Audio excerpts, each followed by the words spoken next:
आज अपने को रे ऑप्टिक शुरू करना है।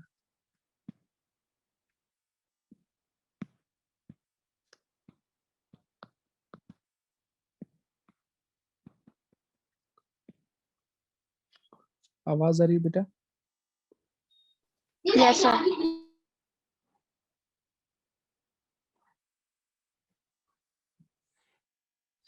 देखो, रे ऑप्टिक्स में हम लोग क्या करते हैं, ऑप्टिक्स में क्या करते हैं, लाइट की स्टडी करते हैं, राइट। ऑप्टिक्स फिजिक्स का वो ब्रांच होता है जिसमें लाइट की स्टडी की जाती है। अब लाइट के बारे में क्या है, लाइट के बारे में आपको कुछ चीजें पता होनी चाहिए। जैसे light travels as discrete particles called photons। मतलब हमको ये तो पता ही है कि डुअल नेचर होता है। डुअल नेचर मतलब हर चीज के पास पार्टिकल नेचर भी होता है और वेव नेचर भी होता है। तो रे ऑप्टिक्स में हम लोग मेजरली पार्टिकल नेचर की बात करते हैं। मतलब लाइट कैसे चलती है, लाइट ऐसे चलती है कि लाइट ना छोटे छोटे पार्टिकल से मिलकर बनी होती है। ये रहे छोटे छोटे पार्टिकल्स, और ये छोटे छोटे पार्टिकल्स जो होते हैं इनको फोटॉन्स बोलते हैं। ठीक है, इनको क्या नाम दिया अपन ने, फोटॉन्स। और ये फोटोन क्या लेके चलते हैं अपने साथ, एनर्जी लेके चलते हैं। इस फोटोन के पास क्या होती है, एनर्जी होती है। और एक एनर्जी की जो फोटोन, एक फोटोन की जो एनर्जी होती है वो होती है hc/λ, 1 क्वांटम। 1 क्वांटम, एक फोटोन की एनर्जी को अपन ने नाम दिया 1 क्वांटम। यहाँ पर h क्या है, प्लैंक कांस्टेंट। प्लैंक्स कांस्टेंट है।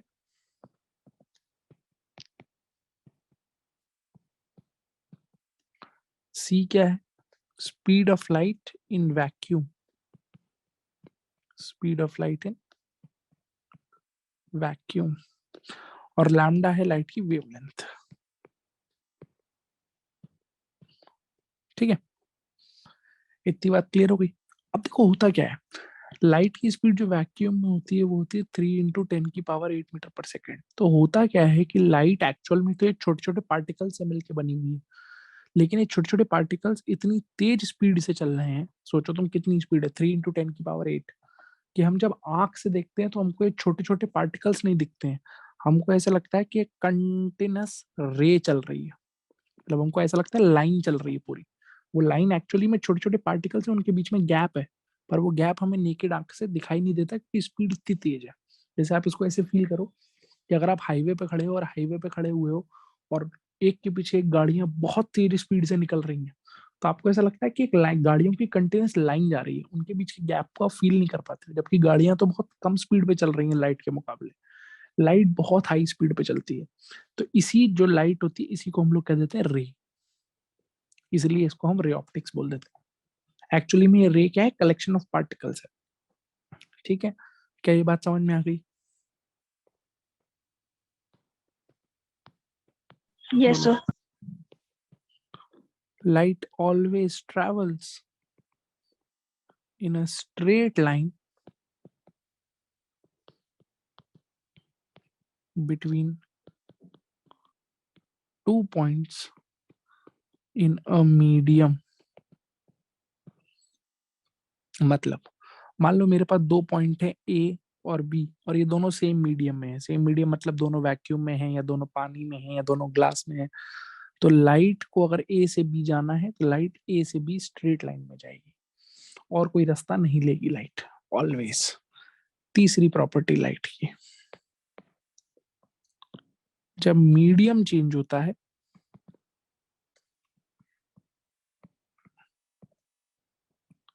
तो लाइट की वेलोसिटी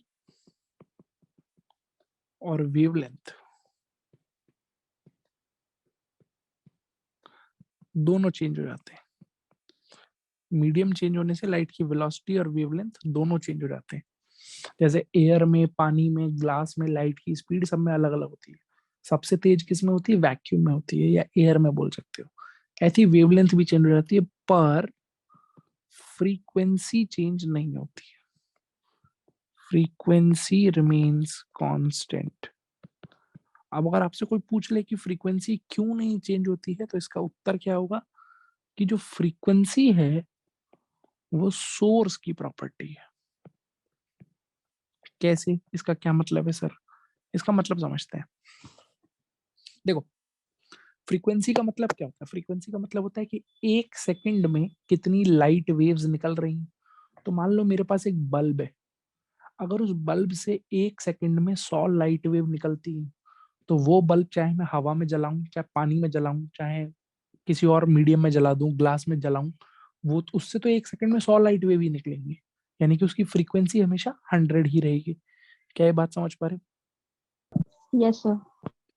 तो ये लाइट के कुछ फंडामेंटल प्रॉपर्टीज हैं जो रे ऑप्टिक्स के लिए इंपॉर्टेंट होते हैं। इसमें कहीं कोई दिक्कत है तो बताओ। No sir. ठीक है, अब देखो,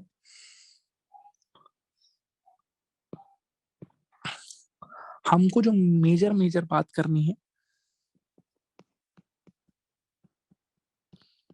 वो बात करनी है रिफ्लेक्शन ऑफ लाइट की। हमारे सिलेबस में दो चीजें हैं, रिफ्लेक्शन और रिफ्रैक्शन, और हमको ये पूरा स्टडी करना है। हमारे केस में लाइट के कुल मिला के बेटा 6 से 7 फिनोमेना सिलेबस में होते हैं, reflection, refraction, dispersion, scattering, interference, diffraction और पोलराइजेशन। ये 7 कॉन्सेप्ट हमें पढ़ने होते हैं, रे और वेव ऑप्टिक्स दोनों मिला के। मॉडर्न फिजिक्स आपकी शायद चल रही है ना? Yes sir. हाँ, तो हमारा ये लास्ट यूनिट है एक तरीके से रे एंड वेव ऑप्टिक्स। तो इसको हम सातों फिनोमेना को एक एक करके पढ़ेंगे, और सबसे पहले बात करेंगे रिफ्लेक्शन ऑफ लाइट की। क्या होता है reflection of light? Bending of light, या बेंडिंग की जगह आप बोलो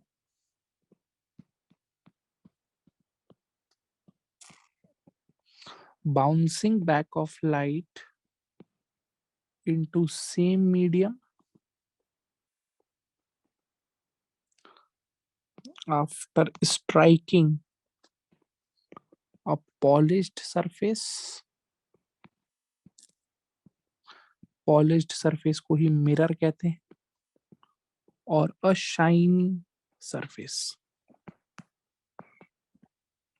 मतलब जैसे मान लो मिरर दिखाते हैं, ये मिरर ऐसे शो करते हैं। मिरर बेसिकली क्या होता है? मिरर कुछ नहीं होता, आपने 10th क्लास में पढ़ा होगा। मिरर में क्या होता है? ग्लास की एक साइड को पॉलिश कर देते हैं, तो इससे अगर लाइट टकराई और टकरा के इसी मीडियम में वापस चली गई, तो इसको अपन बोलते हैं रिफ्लेक्शन। जरूरी नहीं है रिफ्लेक्शन मिरर से ही हो। जैसे मान लो ये पानी पड़ा हुआ है, पानी इज अ शाइनी सरफेस, ये पानी पड़ा हुआ है, दिस इज वाटर। इस केस में भी आप ऐसा बोल सकते हो कि लाइट ऐसे आई एयर में और टकरा के एयर में ही वापस चली गई, इसको आप रिफ्लेक्शन बोलोगे। या मान लो रोड का सरफेस है, सड़क का सरफेस, और बहुत शाइनी है, वहां से टकरा के भी लाइट रिफ्लेक्ट हो सकती है। इस फिनोमेना को हम लोग रिफ्लेक्शन ऑफ लाइट कहते हैं।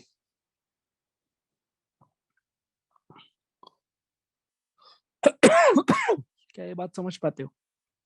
Yes sir. ठीक है, अब देखो, रिफ्लेक्शन के लिए हमें जो मेजर रिफ्लेक्शन स्टडी करना होता है वो स्टडी करना होता है मिरर से। तो मिरर कितने तरीके के होते हैं? पहले तो मिरर को डिफाइन कैसे करते हैं। मिरर होता है glass plate with one surface polished. एक साइड को पॉलिश कर दिया जाता है, शाइनी बना दिया जाता है, जिससे टकरा के लाइट रिफ्लेक्ट करना शुरू कर देती है। दो तरीके के मिरर हमको स्टडी करने होते हैं, एक प्लेन मिरर, एक स्फेरिकल मिरर। ठीक है ना, एक प्लेन मिरर और दूसरा स्फेरिकल मिरर। प्लेन मिरर कैसे शो किया जाता है? प्लेन मिरर ऐसे शो किया जाता है, ऐसे करके बनाते हैं और ऐसे करके ये बना देते हैं। तो इसमें याद रखने वाली बात ये होती है कि ये साइड रिफ्लेक्टिंग सरफेस है, मतलब इधर से टकराएगी लाइट और ऐसे चली जाएगी। ठीक है, स्फेरिकल मिरर में क्या करते हैं, एक स्फीयर लेते हैं। मान लो मैंने स्फीयर लिया और स्फीयर का ये वाला हिस्सा काट लिया, एक सेक्शन काट लिया, तो अब मेरे पास ये सेक्शन आ गया। अब इस सेक्शन में मेरे पास दो ऑप्शन अवेलेबल है, या तो मैं अंदर वाली साइड से रिफ्लेक्शन कराऊं या मैं बाहर वाली साइड से रिफ्लेक्शन कराऊं। ये दोनों ही स्फीयर के हिस्से हैं। अंदर वाली साइड से रिफ्लेक्शन होता है तो कॉनकेव मिरर, बाहर वाली साइड से रिफ्लेक्शन होता है तो कॉन्वेक्स मिरर। क्या ये बात समझ में आ गई? Yes, sir. आगे देखो, ऑप्टिक्स बहुत ही सिंपल होता है बेटा। अगर ढंग से पढ़ोगे तो ऑप्टिक्स के क्वेश्चन श्योर शॉर्ट सही होते हैं, इसमें गलती होने का कोई गुंजाइश ही नहीं होती।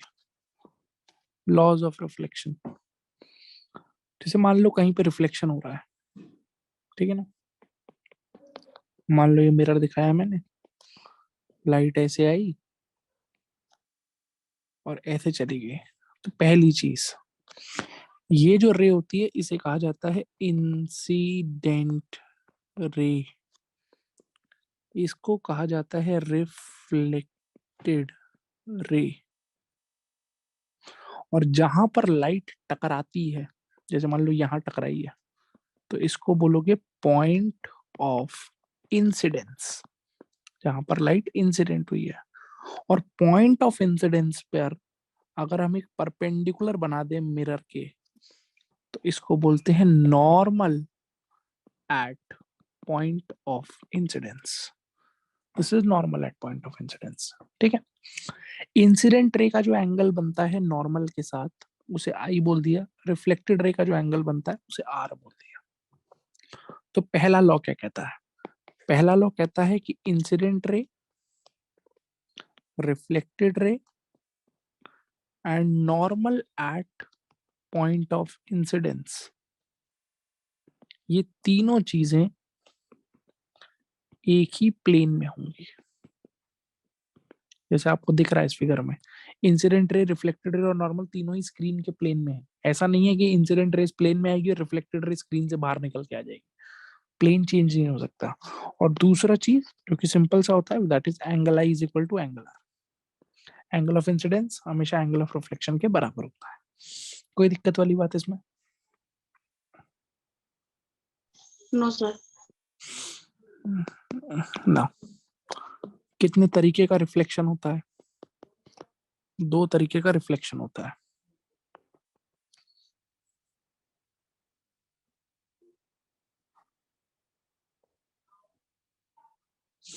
दो तरीके का रिफ्लेक्शन होता है। कौन से दो तरीके का रिफ्लेक्शन?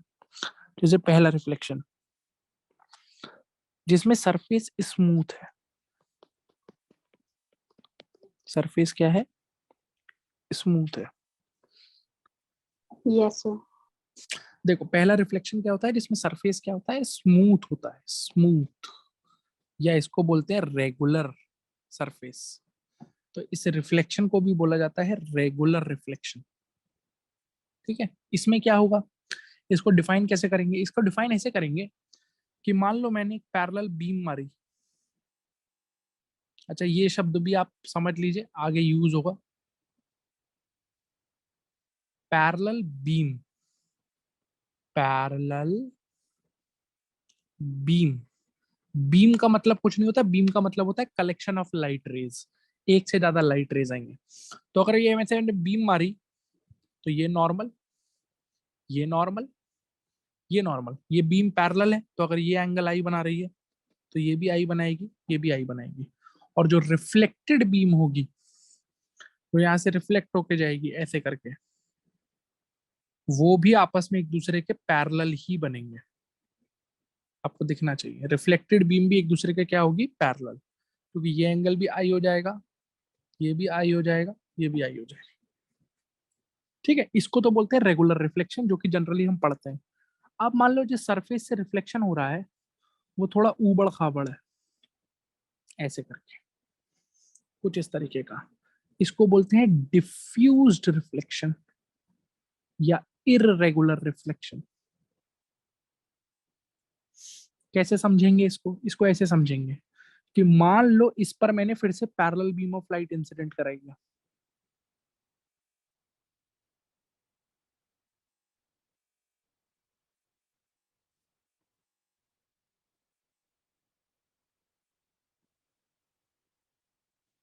ध्यान से देखना, इंसिडेंट बीम अभी भी पैरेलल है, पर अगर अपन ध्यान से देखें तो नॉर्मल बनाते हैं। यहाँ पे नॉर्मल ऐसे बनेगा, यहाँ पे नॉर्मल ऐसे बनेगा, और यहाँ पे नॉर्मल कुछ ऐसे बनेगा। तो एंगल ऑफ इंसिडेंस सबके अलग अलग है। तो जब रिफ्लेक्शन होगा तो ये वाला जितना एंगल बना के आया उतने एंगल पे ही जाएगा, ये वाला जितना बना के आया ये उतने पे ही जाएगा, और ये वाला जितना बना के आया ये उतने पे जाएगा। यानी कि जो रिफ्लेक्टेड बीम होगी वो पैरेलल नहीं होगी। लेकिन क्या लॉ ऑफ रिफ्लेक्शन फॉलो हो रहा है? यहाँ पे कोई आपसे पूछे लॉ ऑफ रिफ्लेक्शन फॉलो हो रहा है? वो तो फॉलो हो रहा है, क्योंकि जितना एंगल ये है उतना ही एंगल ये है, जितना एंगल ये है उतना ही एंगल ये है, जितना एंगल ये है उतना ही एंगल ये वाला भी है। एंगल आई बराबर एंगल आर दोनों में ट्रू है, यहाँ पर भी और यहाँ पर भी। क्या इतना क्लियर हुआ? Yes,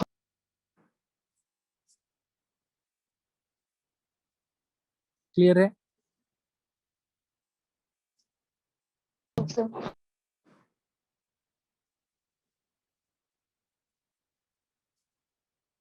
बोलो कोई डाउट है तो।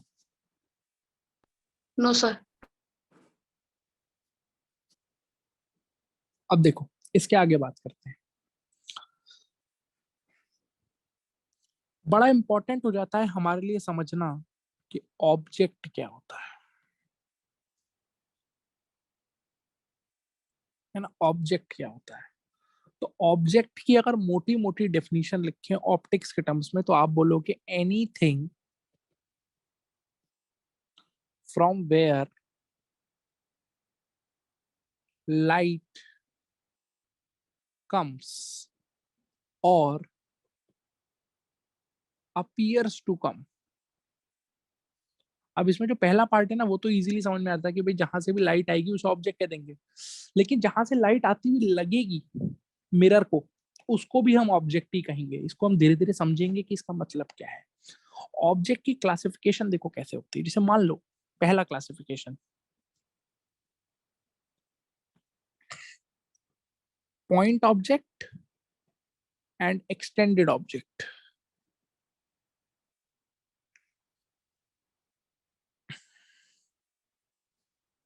पॉइंट ऑब्जेक्ट मतलब ऐसा ऑब्जेक्ट जिसके डायमेंशंस आप नेग्लेक्ट कर सकते हो, मतलब ये बहुत छोटा है, जिसके लेंथ ब्रेथ कुछ नहीं है। तो जैसे मान लो ये प्लेन मिरर है, इसके सामने आपने एक ऑब्जेक्ट रख दिया और ये लाइन है, ये एक ऑब्जेक्ट रख दिया ओ, तो this is a point object. इसको ऐसे शो करोगे आप, मतलब ये बहुत छोटा है। जैसे एक एलईडी बल्ब मान लो या जुगनू मान लो, ये पॉइंट ऑब्जेक्ट हो गया। ऑन द अदर हैंड अगर मेरे पास ऑब्जेक्ट ऐसा है, जैसे मान लो ट्यूबलाइट है, या कोई ऐसी चीज है जिसके डायमेंशंस को मैं नेग्लेक्ट नहीं कर सकता हूँ, उसको बोलेंगे एक्सटेंडेड ऑब्जेक्ट। वो ऐसे दिखाया जाएगा ए बी। अब वो एक्सटेंडेड ऑब्जेक्ट आप ऐसे भी रख सकते हो, ऐसे भी रख सकते हो, ऐसे भी रख सकते हो, कैसे भी रख सकते हो, वो डिपेंड करेगा आपने कैसे रखा हुआ है ऑब्जेक्ट को। पर इसको अपन एक्सटेंडेड ऑब्जेक्ट बोलेंगे, जिसके डायमेंशंस नेग्लेक्ट नहीं हो सकते, जिसका कुछ साइज है। क्या ये बात समझ में आती? Yes, sir. दूसरा classification, luminous and non luminous. Luminous and non luminous का मतलब क्या होता है? ल्यूमिनस का मतलब होता है ऐसा ऑब्जेक्ट जो खुद की लाइट दे रहा है। नॉन ल्यूमिनस का मतलब होता है जो दूसरों की लाइट को रिफ्लेक्ट कर रहा है। जैसे आप समझो, आपके कमरे में जो ट्यूबलाइट है वो खुद की लाइट दे रही है, लेकिन आपके कमरे में दीवार से भी तो आपको लाइट जा रही है, तो दीवार खुद की लाइट नहीं दे रही है। दीवार पे जो लाइट पड़ रही है वो रिफ्लेक्ट होकर आपकी आंखों में आ रही है। जैसे सन है, सूरज खुद की लाइट देता है, पर मून खुद की लाइट नहीं देता, मून सन की लाइट को रिफ्लेक्ट करता है। बात समझ में आ गई कि नहीं आ गई? Yes, sir. हालांकि ये दोनों क्लासिफिकेशन हमारे लिए इंपॉर्टेंट नहीं है। हमारे लिए इंपॉर्टेंट है third classification, which is real object and virtual object. ये बड़ा इंपॉर्टेंट हो जाता है, इसको समझना।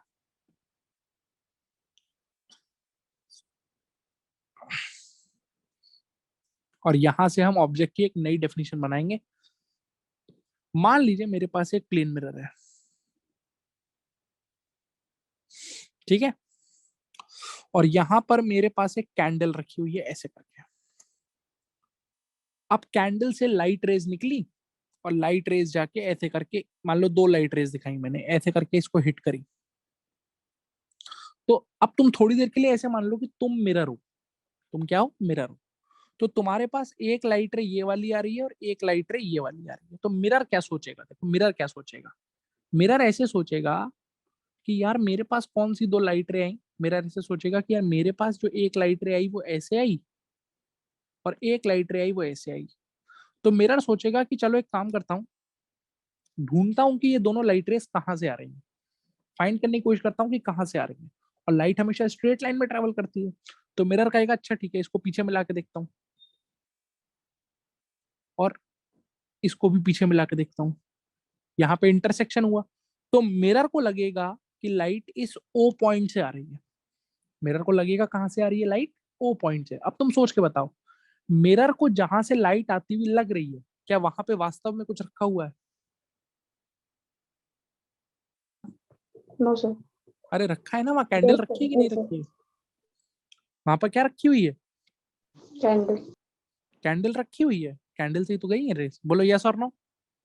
Yes sir. यानी कि मिरर को जहां से लाइट आती हुई लग रही है वहां पे वास्तविकता में, रियलिटी में कुछ रखा हुआ है। That means this is a real object. बोलो बात समझ में आई कि नहीं आई? यस अब तुम दूसरा केस देखो तो और क्लियर हो जाएगा। मान लो मिरर ऐसे था और लाइट को सिर्फ स्ट्रेट लाइन में चलना है, ये बात ध्यान रखना। ठीक है। अब मान लो मिरर पे एक इंसिडेंट लाइट रे ऐसे आ रही है,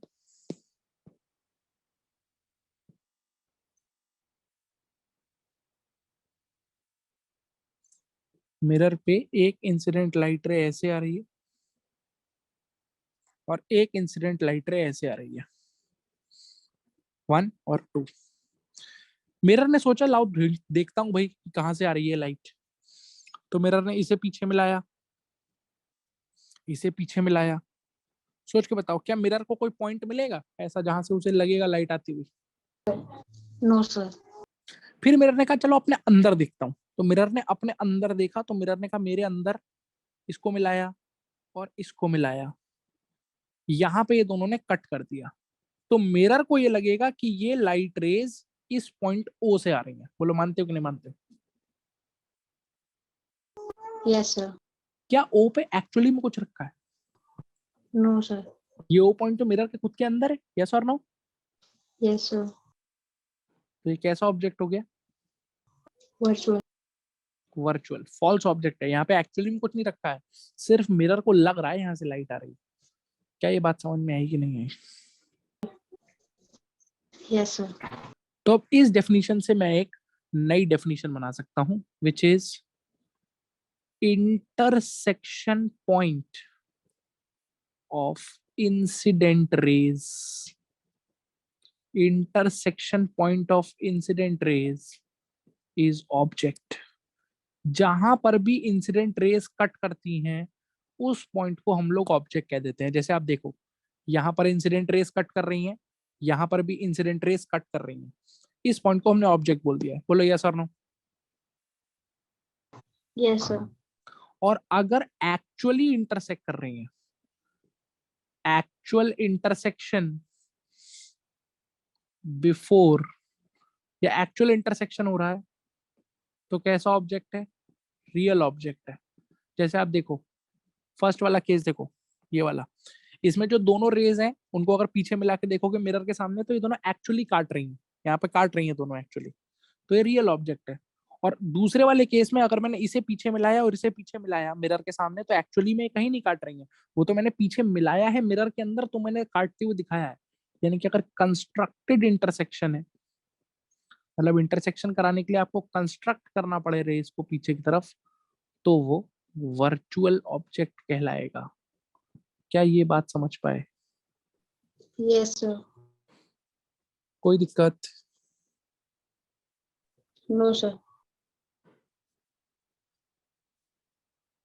बोलो कोई दिक्कत? No sir. तो यहां तक क्लियर हो गया? Yes sir. अब देखो, जैसे हमने ऑब्जेक्ट को डिफाइन किया वैसे ही हम लोग डिफाइन करते हैं इमेज को। क्या? इमेज को। तो इमेज क्या होता है? इमेज होता है इंटरसेक्शन पॉइंट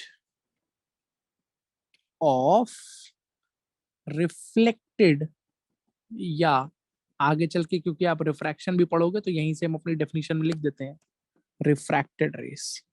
जहां पर रिफ्लेक्टेड रेज इंटरसेक्ट करती हैं उस पॉइंट को हम लोग इमेज कह देते हैं।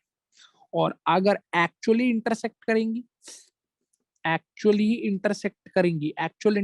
होगा तो रियल इमेज, और कंस्ट्रक्टेड इंटरसेक्शन होगा तो वर्चुअल इमेज। क्या ये बात समझ में आई? Yes sir. जैसे इसी एग्जांपल को देखो पहले तो, जो सेम एग्जांपल लिया था सेम ही एग्जांपल ले लेते हैं, क्लैरिटी आ जाएगी उससे आपको। ये ऑब्जेक्ट है ओ, ये केस 1 और ये केस 2। पहले केस में यहाँ पे एक ऑब्जेक्ट है, इससे रेज ऐसे जा रही है। बताओ रियल ऑब्जेक्ट है कि वर्चुअल ऑब्जेक्ट है? रियल। लेकिन अगर देखूं तो रिफ्लेक्ट होने के बाद ये रे ऐसे जाएगी ऊपर वाली, और नीचे वाली रे ऐसे जाएगी। मानते हो कि नहीं मानते हो? Yes sir. अब ये दोनों रेज एक्चुअल में कहीं काटेंगी रिफ्लेक्टेड रेज? No sir. कहाँ काटेंगी? आगे को। पीछे मिलाने पे, कंस्ट्रक्ट करने पे काटेंगी। तो जहां पर ये काटा ये इमेज हो गई और ये वर्चुअल इमेज हो गई। समझ आया कि नहीं आया? Yes sir. यानी कि ऑब्जेक्ट रियल है पर इमेज कैसी है? वर्चुअल। वर्चुअल। कोई दिक्कत नो सर। ना? दूसरा वाला केस देखो, दूसरे वाले केस में रे ऐसे आई थी और ऐसे आई। कैसा ऑब्जेक्ट है, रियल है वर्चुअल? वर्चुअल। वर्चुअल ऑब्जेक्ट है।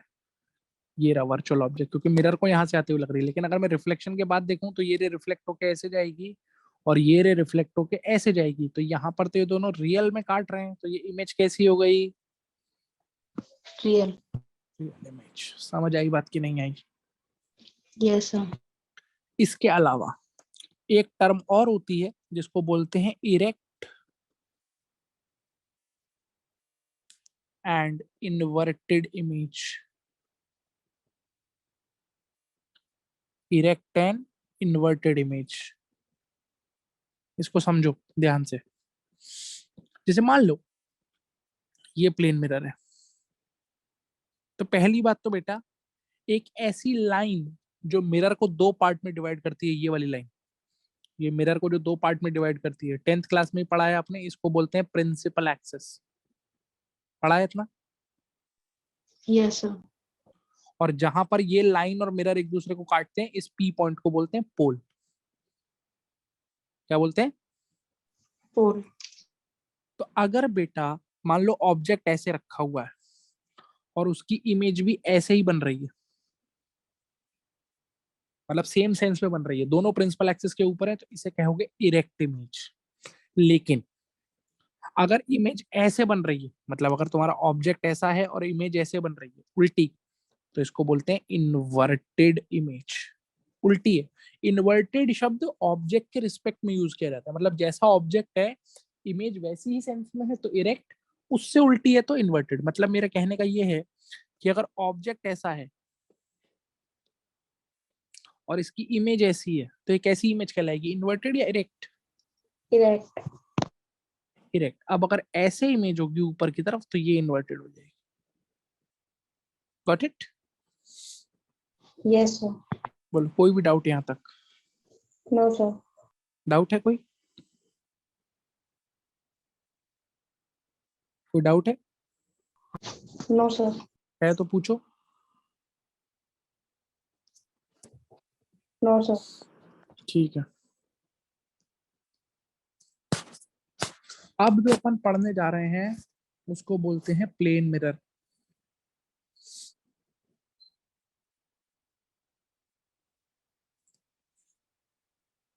क्या बोलते हैं?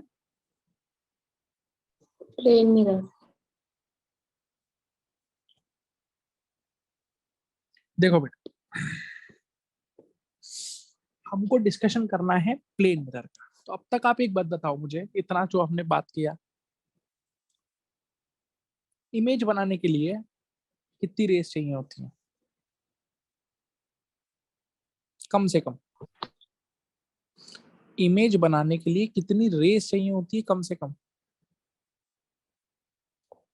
सर 2। दो तो चाहिए, क्योंकि इंटरसेक्शन पॉइंट ढूंढना है। बोलो हाँ या ना?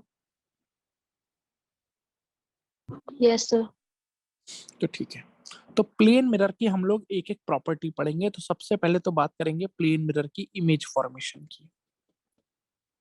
प्लेन मिरर में बात करेंगे किसकी? इमेज फॉर्मेशन की। तो ध्यान से सुनना, इमेज फॉर्मेशन क्या होगा। मान लो ये मेरे पास प्लेन मिरर है,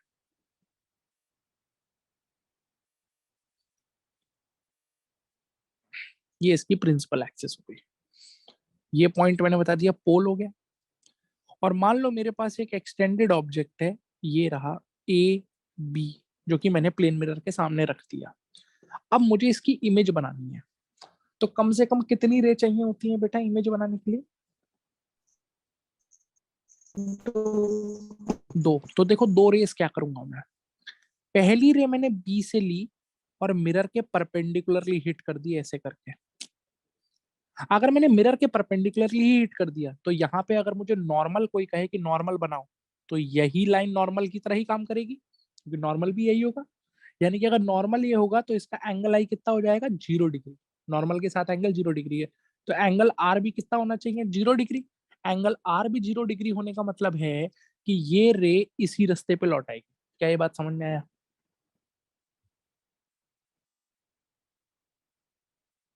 क्या ये बात समझे नहीं समझे?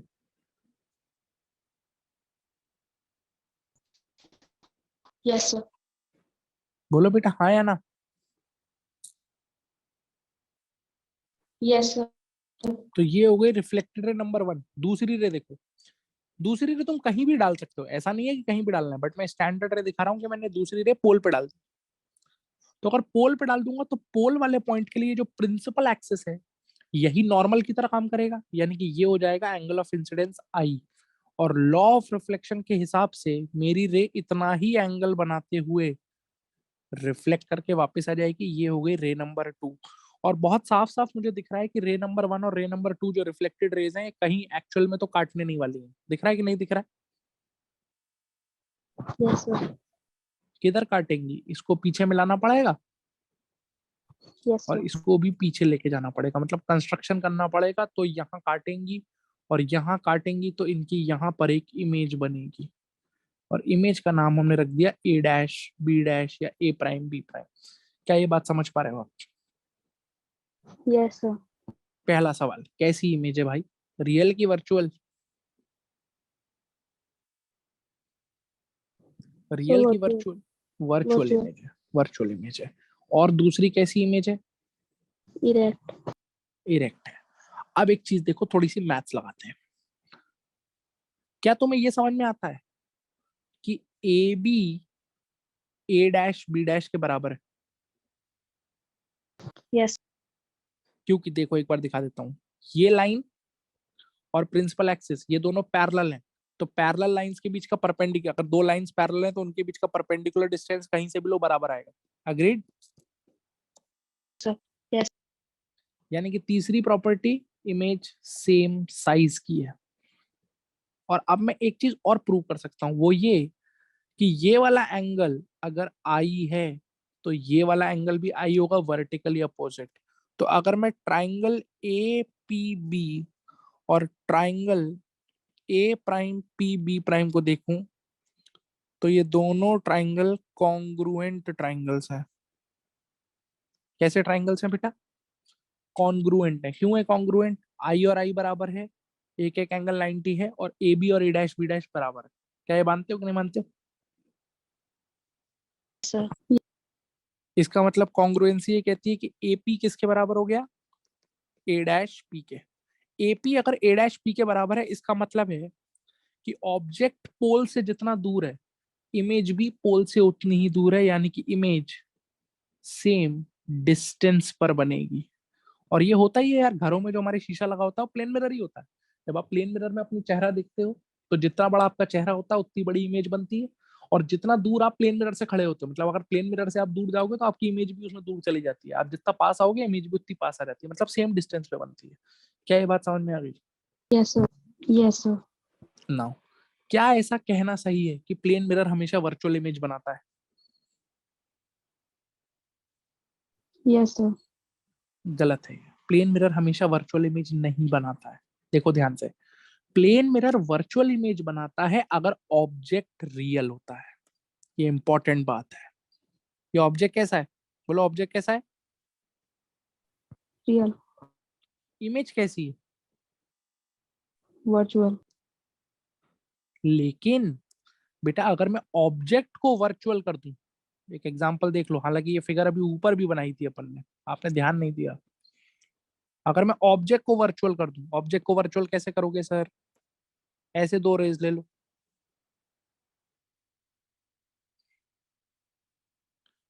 अब जो मेरा ऑब्जेक्ट है वो वर्चुअल है, लेकिन इसकी इमेज वर्चुअल नहीं बनेगी। देखो ध्यान से, ये ऐसे टकरा के आएगा और ये ऐसे टकरा के आएगा, इमेज कैसी होगी? वर्चुअल की रियल? Real. तो वर्चुअल ऑब्जेक्ट की रियल इमेज बनाता है, रियल ऑब्जेक्ट की वर्चुअल इमेज बनाता है। ये याद रखना, प्लेन मिरर दोनों तरीके की इमेज बना सकता है, रियल भी और वर्चुअल भी। क्या ये बात समझ में आई कि नहीं आई? Yes, sir. अब हम लोग धीरे धीरे धीरे धीरे प्लेन मिरर की प्रॉपर्टीज के बारे में बात करेंगे। प्रॉपर्टी नंबर 1, हमें बहुत सारी प्रॉपर्टीज पढ़नी है प्लेन मिरर की, एक एक करके हम लोग सारी प्रॉपर्टीज की बात करेंगे। इमेज फॉर्मेशन हमें समझ में आ गया है कि इमेज फॉर्मेशन क्या होता है। प्रॉपर्टी 1, ठीक है। इस प्रॉपर्टी 1 को कहते हैं path retracing. Path retracing. Path retracing का मतलब क्या होता है? पाथ रिट्रेसिंग का मतलब होता है कि कोई चीज अगर ऐसे जा रही थी, ऐसे जा रही थी, तो वो उसी रास्ते पे वापस लौट के आ जाए, इसको कहते हैं पाथ रिट्रेस करना। रिट्रेस मतलब उसी रास्ते पे लौट के आ जाना। तो प्लेन मिरर के लिए पाथ रिट्रेसिंग का कॉन्सेप्ट क्या है? कॉन्सेप्ट ये है कि अगर मेरे पास एक प्लेन मिरर है और मैं ये चाहता हूं कि रे अपने पाथ को रिट्रेस करे, तो उसका एक ही तरीका है। अगर मैं रे को ऐसे फेंक के मार दूं, तो क्या ये रे अपने पाथ को रिट्रेस करेगी या ऐसे जाएगी? बोलो। Sir, नीचे को आएगी. रिट्रेस करने का एक ही तरीका है कि भैया आप रे को परपेंडिकुलरली मिरर पे हिट कर दीजिए। जब आप इसको परपेंडिकुलरली हिट करेंगे तो यही लाइन नॉर्मल की तरह भी बिहेव करेगी। आई होप समझ पा रहे हो, क्योंकि परपेंडिकुलर है, यानी कि एंगल आई कितना हो जाएगा, अभी ऊपर भी समझाया था, 0 डिग्री। तो एंगल आर को भी कितना होना पड़ेगा? 0 डिग्री। एंगल आर को 0 होने का मतलब इसी लाइन पे रे वापस चली जाएगी। समझे कि नहीं समझे? Yes, sir. तो पाथ रिट्रेसिंग का कॉन्सेप्ट क्या होता है? पाथ रिट्रेसिंग का एक ही कॉन्सेप्ट होता है कि अगर रे को पाथ रिट्रेस करना है तो रे कैसे हिट करेगी मिरर को? Perpendicular. परपेंडिकुलरली। बोलो, क्लियर है? Yes, sir.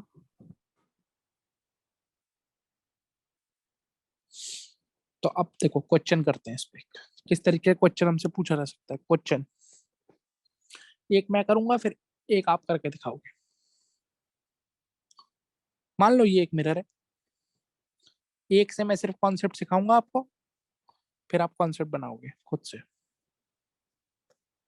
ये दूसरा मिरर है, ये दो प्लेन मिरर है और ये रखे हुए हैं थीटा एंगल पे। कितने एंगल पे? थीटा एंगल पे। आपसे कहा गया यहां से एक रे ऑफ लाइट आई और ये एंगल 30 डिग्री का बन रहा है।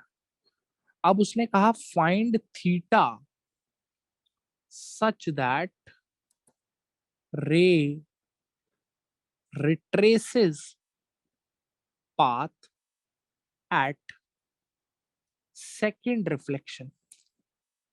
क्वेश्चन पढ़ लीजिए एक बार, और एक काम ये भी करिए कि इसको मिरर 1 नाम दे दीजिए और इसको मिरर 2 नाम दे दीजिए, M1 M2। उसने कहा थीटा की वैल्यू बताओ ताकि जो रे अपना पाथ रिट्रेस करे वो दूसरे रिफ्लेक्शन पर रिट्रेस करे। तो जो यहाँ पे रिफ्लेक्शन हो रहा है, ये वाला जो रिफ्लेक्शन हो रहा है, जहां पर रे आपकी जाके हिट कर रही है, वो रिफ्लेक्शन तो पहला रिफ्लेक्शन है, मतलब पहला रिफ्लेक्शन कौन से मिरर से होगा? M1 से होगा। वहां से रे टकरा के जाएगी। दूसरा रिफ्लेक्शन कौन से मिरर से होगा बेटा? M2, sir. M2 से। अब पहला रिफ्लेक्शन आपका M1 पे हो जाएगा अगर, और दूसरा रिफ्लेक्शन होगा M2 पर।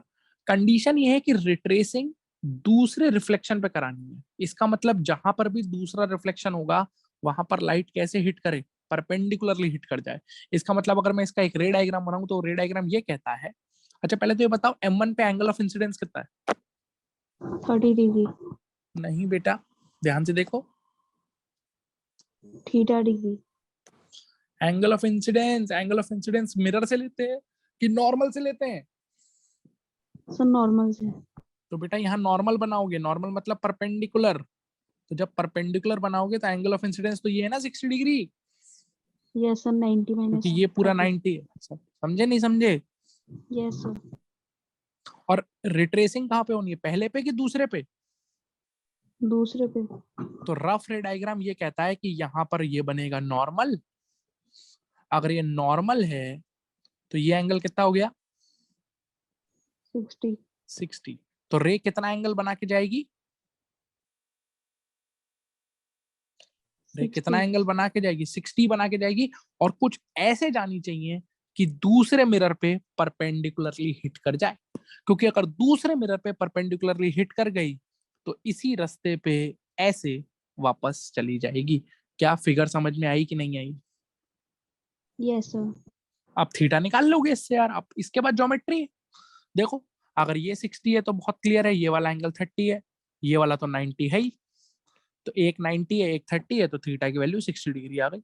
बात खत्म हो गया, क्योंकि ट्राइंगल के तीनों एंगल का सम 180 होता है। क्लियर हुआ कि नहीं क्लियर हुआ? यस सर क्लियर हो गया। अब एक काम करो, इसी का बी पार्ट। अगर बी पार्ट में वो कहता कि रिट्रेस कराना है थर्ड रिफ्लेक्शन पे, तो आंसर क्या होता? फिर वो कहता फोर्थ रिफ्लेक्शन पे, तो आंसर क्या होता? दोनों पार्ट का आंसर निकालिए, मतलब दोनों पार्ट की फिगर बनाइए कि अब फिगर क्या बनती है अगर थर्ड रिफ्लेक्शन पे रिट्रेस करना होता, और फोर्थ पे करना होता तो कैसी फिगर बनती, और आंसर निकाल के बताओ मुझे क्या आएगा। ट्राई करो। सर रिट्रेसिंग को भी रिफ्रैक्शन मानेंगे?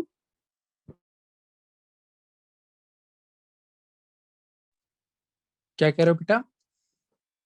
सर जब रिट्रेस होगा सेकंड रिफ्लेक्शन में तो उसे भी रिफ्लेक्शन मानेंगे, थर्ड रिफ्लेक्शन? हाँ, थर्ड रिफ्लेक्शन का मतलब जहाँ तीसरी बार रिफ्लेक्ट होगा। तो बताओ पहला रिफ्लेक्शन किस मिरर पे हो रहा है? सर सर फर्स्ट में रहता है। पहला तो M1 पे हो रहा है, हाँ है ना? Yes sir. दूसरा किस पे होगा? M2 पे। तो फिर तीसरा वापस किस पे होगा? M1। तीसरा वापस किस पे होगा? सर M1 पे। तो उस पे आपको पाथ रिट्रेस कराना है, तो देखो कैसे सोचोगे, ऐसे सोचोगे। इस बार फोटो कैसे बनेगी, फोटो ऐसे बनेगी। ये थीटा है। कैसे आई थी रे, देखना ध्यान से। रे ऐसे आई थी, ये एंगल कितना था? 30 डिग्री। अब ये हुआ पहला रिफ्लेक्शन। पहले रिफ्लेक्शन के बाद M1 पे हुआ, दूसरा होगा M2 पे। लेकिन अब दूसरे पे परपेंडिकुलरली हिट नहीं करेंगे। दूसरे पे परपेंडिकुलरली हिट कर दोगे तो वहीं रिट्रेस हो जाएगा। तो इसका मतलब मैं कुछ फिगर ऐसे बना लेता हूँ। इसका मतलब रे कुछ ऐसे जाएगी, कुछ ऐसे चली गई, फिर यहाँ पे नॉर्मल बना लो। अब यहाँ होगा दूसरा रिफ्लेक्शन, यहां से रिफ्लेक्ट होके जाएगी फिर से M1 की तरफ, और M1 पे होगा तीसरा रिफ्लेक्शन। और ऐसे होना चाहिए कि ये वाला एंगल 90 बन जाए। बोलो समझ आया कि नहीं आया? Yes sir. समझ आया कि नहीं आया? आगे। कुल मिला के कंसेप्ट तो यही है ना कि जिस भी रिफ्लेक्शन पे आपको रिट्रेस कराना है वहां पे परपेंडिकुलरली हिट करा दो। अब देखो थीटा निकालोगे कैसे, ज्योमेट्री है। यहाँ पर नॉर्मल बनाओ पहले तो। ये नॉर्मल ये बताता है कि ये एंगल 60 है, तो ये भी 60 होना चाहिए। ये 60 है तो ये वाला 30 होना चाहिए। अब ये वाला एंगल अगर थीटा है तो ये वाला एंगल कितना होगा? ये वाला एंगल होगा 90 माइनस थीटा, क्योंकि वो 90 है। और ये 90 माइनस थीटा, तो ये वाला एंगल हो जाएगा थीटा, और ये थीटा है तो ये पड़ोस वाला भी थीटा, क्योंकि एंगल ऑफ आई और एंगल ऑफ आर बराबर होते हैं। बोलो मानते हो कि नहीं मानते हो? Yes sir. है ना? Yes sir. अब ये वाला ट्राइंगल देख लो, ये वाला ट्राइंगल तीनों एंगल का सम उठा के 180 कर दो, तो एक एंगल 90 है, एक 30 है, और एक एंगल है 2 थीटा। ये 180 हो जाएगा, तो 2 थीटा 60 आ जाएगा। अब थीटा की वैल्यू 30 डिग्री आ जाएगी। समझे कि नहीं समझे? Yes sir. आप फोर्थ रिफ्लेक्शन वाला ट्राई करो खुद से। फोर्थ रिफ्लेक्शन वाला ट्राई करो।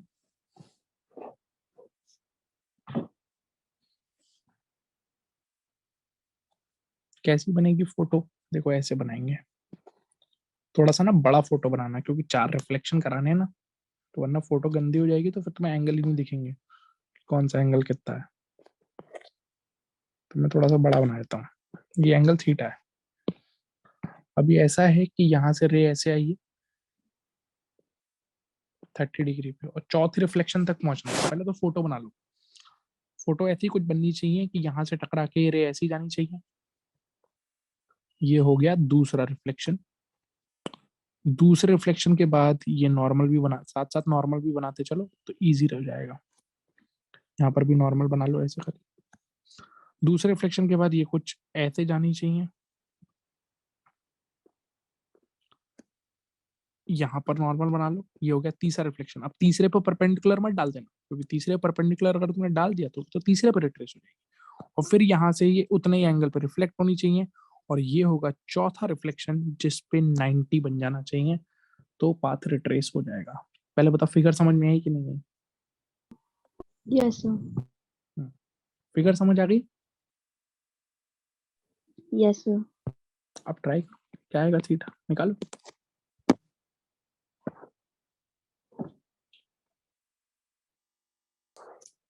आया बेटा आंसर?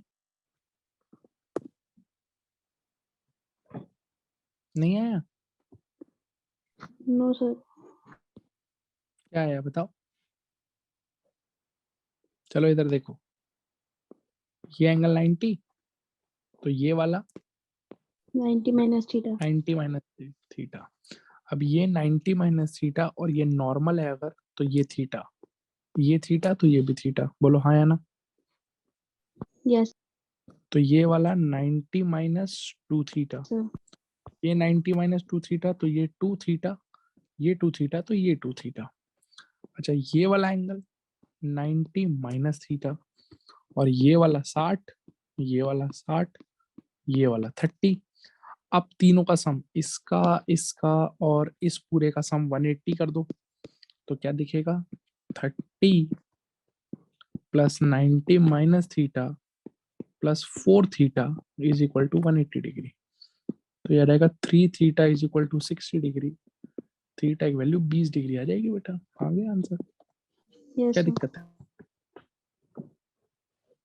क्लियर है? Yes sir. कोई डाउट? No sir. कोई डाउट है? No sir. प्रॉपर्टी 2 देखो। प्रॉपर्टी 2 होती है deviation in a plane mirror. Deviation in a plane mirror, इसको अच्छे से समझते हैं कि डेविएशन का मतलब क्या होता है। डेविएशन का मतलब होता है कि रे अपने एक्चुअल रास्ते से, ओरिजिनल रास्ते से कितना भटक गई। जैसे मान लो यहाँ पर एक मिरर था, एक मिरर पे ऐसे करके एक लाइट रे आई, मान लो कितने एंगल पे, आई एंगल पे आई, और आई एंगल पर रिफ्लेक्ट होके चली गई, ये हमें पता है। तो अब हम ऐसे सोचते हैं कि अगर ये मिरर होता ही नहीं, अगर ये मिरर होता ही नहीं, तो क्या रे का ये एक्चुअल रास्ता था? यस और नो? No sir. अगर ये मिरर होता ही नहीं, तो क्या रे इस डायरेक्शन में जाना चाहती थी? Yes sir. जाना चाहती थी कि नहीं जाना? अगर मान लो मिरर नहीं होता, मिरर नहीं होता, तो ये रे ऐसी चली जाती कि नहीं जाती? Yes sir. बोलो भाई हाँ या ना? Yes sir. और गई कैसे है फाइनली? फाइनली गई तो ऐसे है, गई तो इधर है। इसका मतलब मैं कह सकता हूँ कि मेरी जो रे है वो अपने ओरिजिनल रास्ते से इतना एंगल भटक गई है या डिविएट हो गई है, इसी को बोलते हैं delta, angle of deviation, angle of deviation. अब बहुत क्लियरली दिख रहा है कि कैसे निकालोगे डेविएशन। आई होप इतना देख पा रहे हो कि ये जो पूरा एंगल है ये 180 डिग्री होना चाहिए, क्योंकि पूरी एक लाइन है। तो 180 में से अगर आप 2i को माइनस कर देंगे, 180 में से अगर आप 2i को माइनस कर देंगे तो डेविएशन आ जाएगा। समझ आया कि नहीं समझ आया? Yes sir. Got it. दूसरी चीज, ये डेविएशन किस सेंस में है? क्लॉकवाइज डेविएशन है कि एंटी क्लॉकवाइज डेविएशन है? Sir clockwise.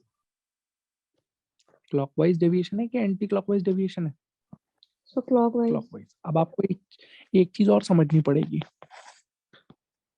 Theta clockwise is equal to 360 minus theta anti clockwise. क्या ये बात समझ पाते हो?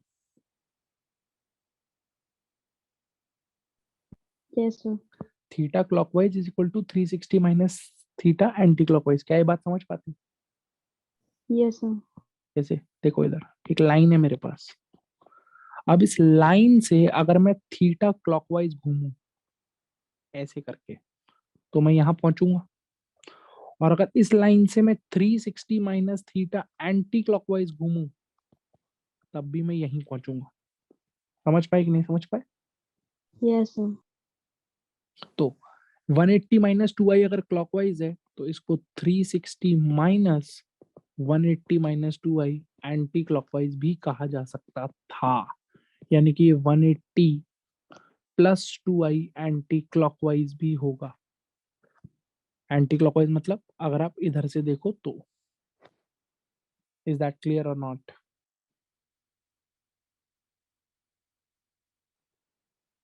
इज दैट क्लियर और not? Yes sir.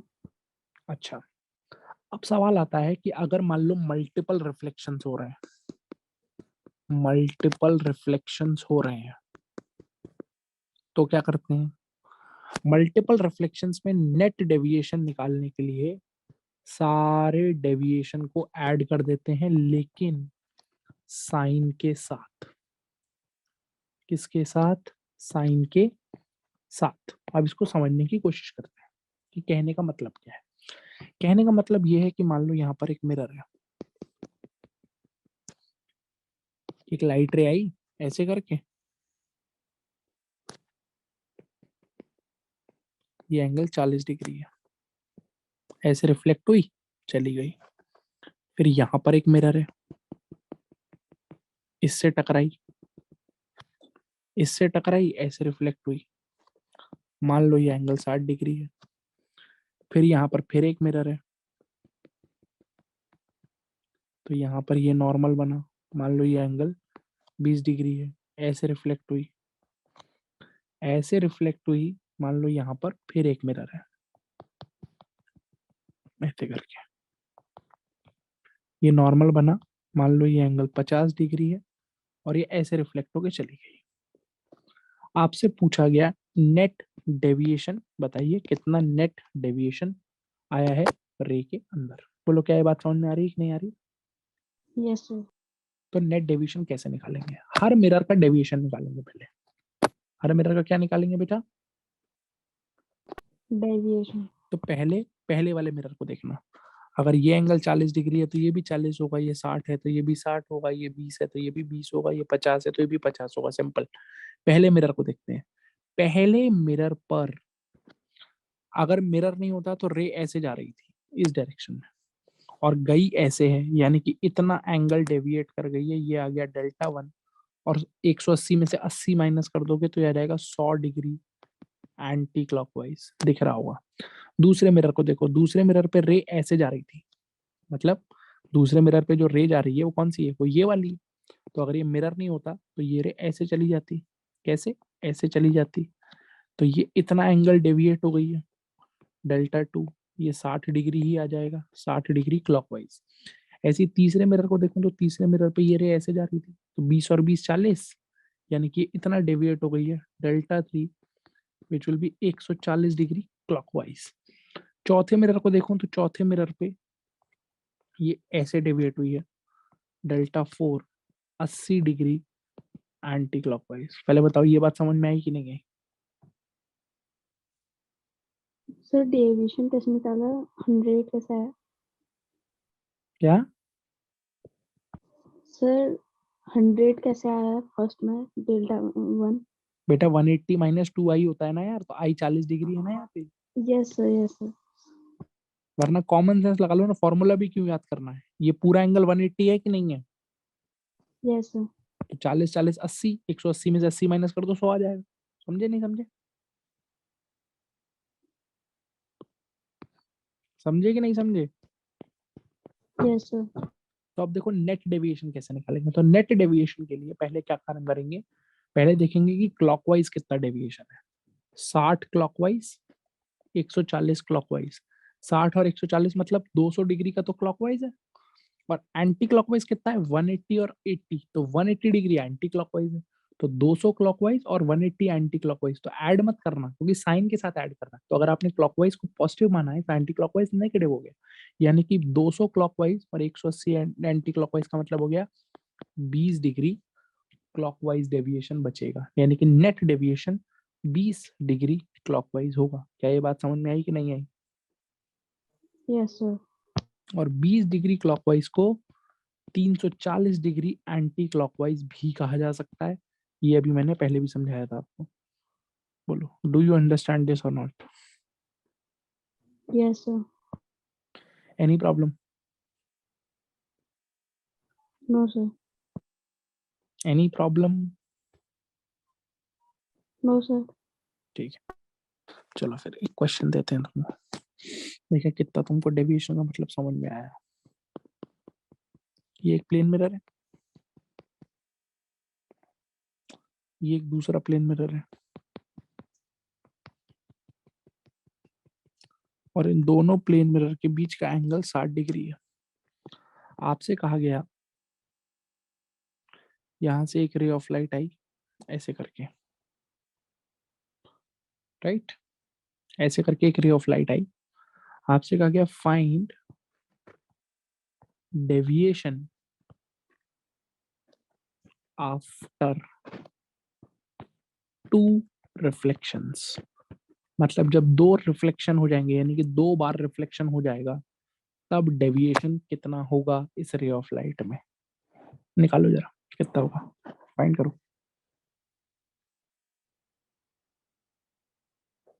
Sir 60 degree. कितना, 60 डिग्री? Yes sir. गलत। देखो पहली बात तो, क्या एंगल ऑफ इंसिडेंस दिया हुआ है आपको? No sir. तो हमें जब नहीं दिया है, तो देखते हैं कितने रिफ्लेक्शन काउंट करने हैं अपने को, एक की दो? 2।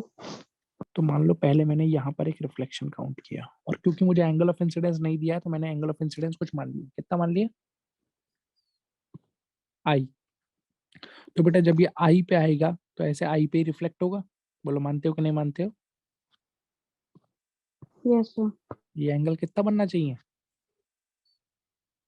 आई। अभी दूसरा रिफ्लेक्शन देखना है, तो जो दूसरा रिफ्लेक्शन होएगा वो इस वाले मिरर पे होगा। अब इस पे भी मुझे एंगल ऑफ इंसिडेंस नहीं पता, तो इसको मैंने आई डैश मान लिया। तो अगर आई डैश मान लिया तो रे कितने पे रिफ्लेक्ट होनी चाहिए? बोलो बोलो। साइड है। आई डैश में। क्या इतनी बात समझ में आई? Yes sir. क्या 2 रिफ्लेक्शन काउंट हो गए? Yes sir. अब डेविएशन देखते हैं। पहले रिफ्लेक्शन को देखो, पहला रिफ्लेक्शन यहाँ हुआ है, दूसरा रिफ्लेक्शन यहाँ हुआ है। तो पहले रिफ्लेक्शन को देखो, पहले रिफ्लेक्शन पे अगर मिरर नहीं होता तो रे ऐसे जाती इस डायरेक्शन में। ये जो ब्लू कलर वाली लाइन दिखाई है मैंने, ऐसे जाती। तो कितना डेविएट हुई है? इतना डेविएट हुई है। ये एंगल डेविएशन हो गया डेल्टा 1। और कितना हो गया ये हो गया 180 माइनस 2 आई। क्या ये बात मानते हो कि नहीं मानते हो?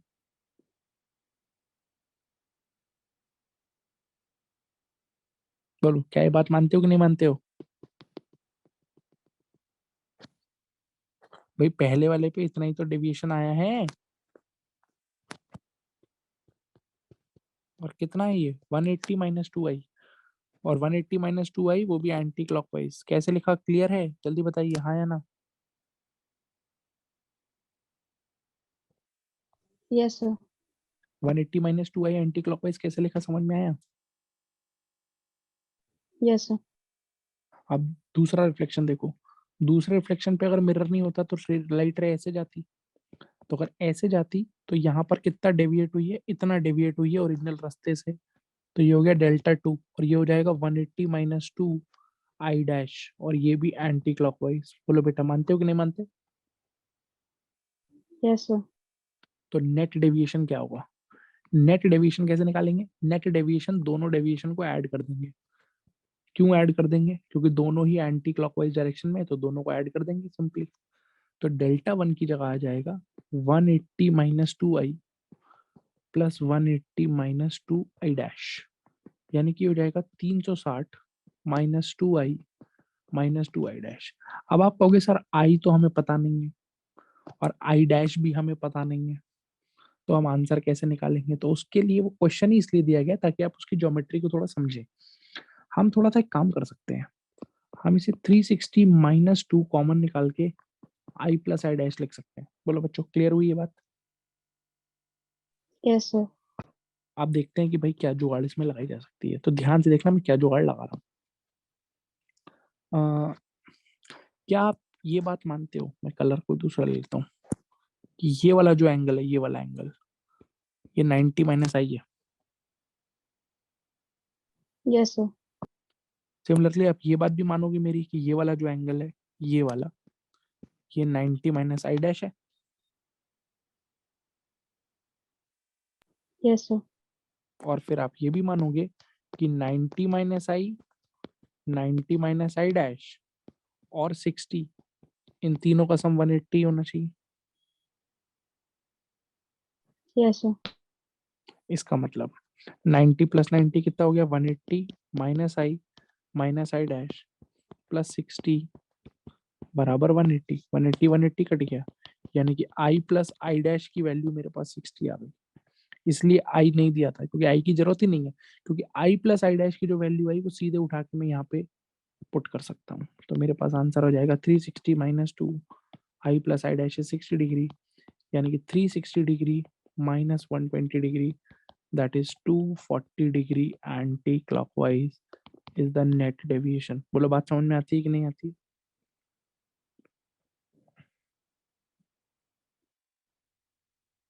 बताओ बेटा।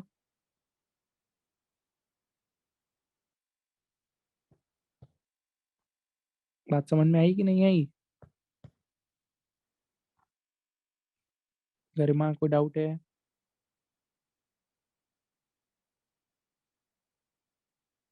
आवाज आ रही है क्या आपको मेरी?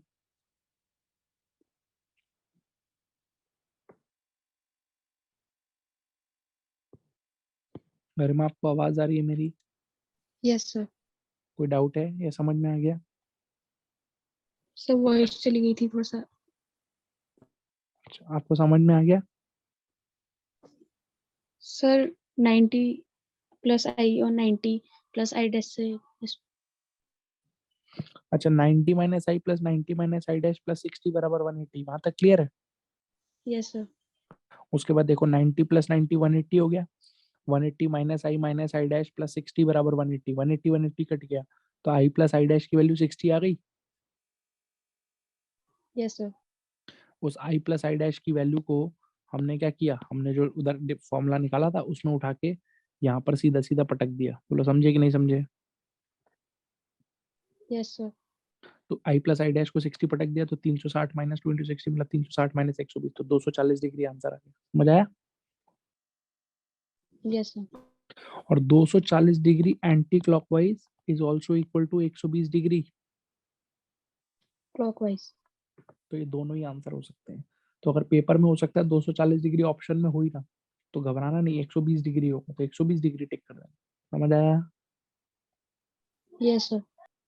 क्या आपको प्लेन मिरर की दोनों प्रॉपर्टीज क्लियर है अच्छे से? Yes sir. ठीक है, आज के लिए इतना ही।